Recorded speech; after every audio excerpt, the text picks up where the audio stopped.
Where would you start? What stands out to you about the last couple of days and the response in the NBA and the fact that now they will go ahead and continue the season? What's on your mind, top of mind right now?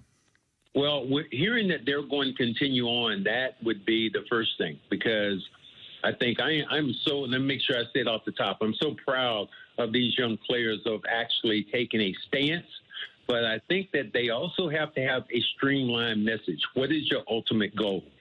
By not playing games, your biggest ally has been the commissioner.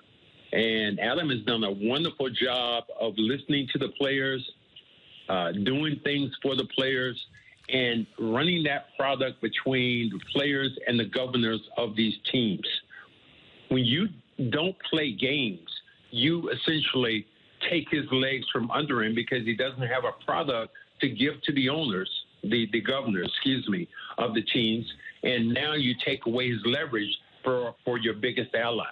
I love the fact that they're going back to play a game. Now, I love the fact you guys have me on the soapbox, so I'm going to say it now. But the biggest line that I've heard and the best line I've heard is going to resonate for years now. Even when we're gone, it will be what Doc Rivers said. We love this country, but this country does not love us back. That's a king-like statement that he just made. I have a dream. That kind of statement right now will live forever. So those things right now have kind of built and going forward.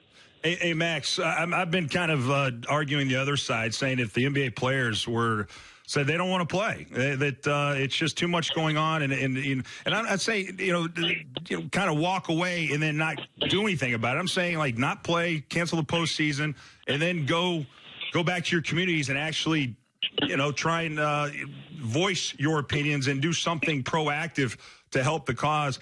You don't think that at the end of the day might have a bigger impact than as if these guys continue to play and business as usual kind of thing? No, because their biggest voice right now is for them to play. That's their biggest platform. When they're in that arena and the first thing you see, Black Lives Matter, those are the things that really matter. They resonate. You're taking away, when you go back to your community, you don't play, you take away your microphone. Right now, they have a microphone. They have now, what I'll say about that is they need to streamline that message. When I get 10 guys with 10 different things on the back of their jersey, I would love for them to streamline it and go down and say, the one thing that you have to do is vote. And the thing that people don't realize and recognize or talk enough about, racism and things around racism, they want to create it yesterday, and you're not going to stop them in one day. What you're doing right now, players have to be brick masons, brick by brick, and then they make points.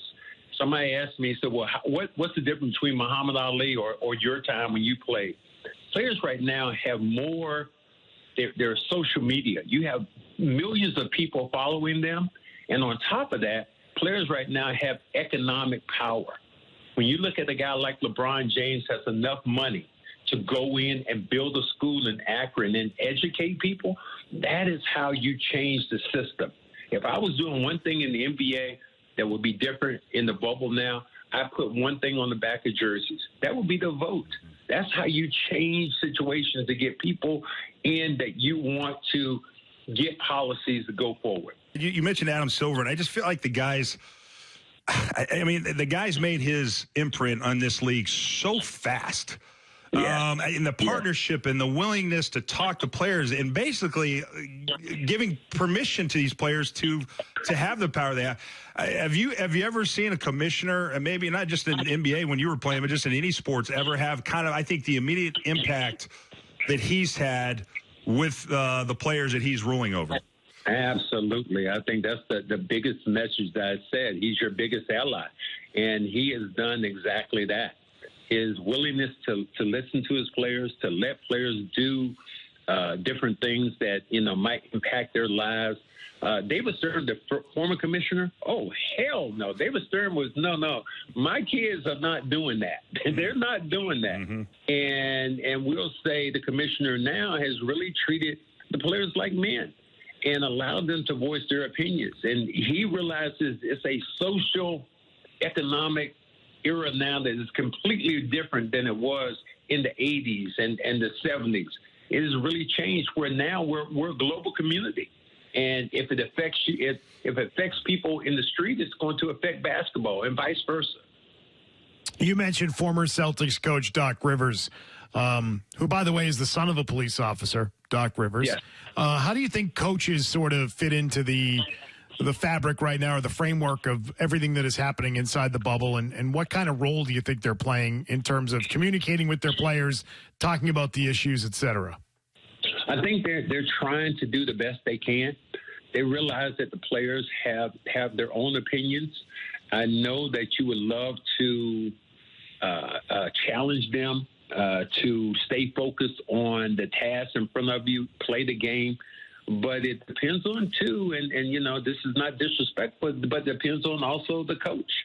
You know, it would be, if you listen to a Steve Kerr. Steve Kerr has been one of those guys who has been impacted and who has been surrounded by these social issues. Greg Popovich has talked about them out publicly, about, you know, players and their willingness to work and get things done. So if you are a coach now, you're an educator, a friend, you're an ally. I mean, all these things that Bill Fitch, my former coach, wasn't. It's like, you know what, Max? Play the damn game. Shut up. Let's go. That was it. Now, players, you have to take in the account of how players really feel and their process of thinking.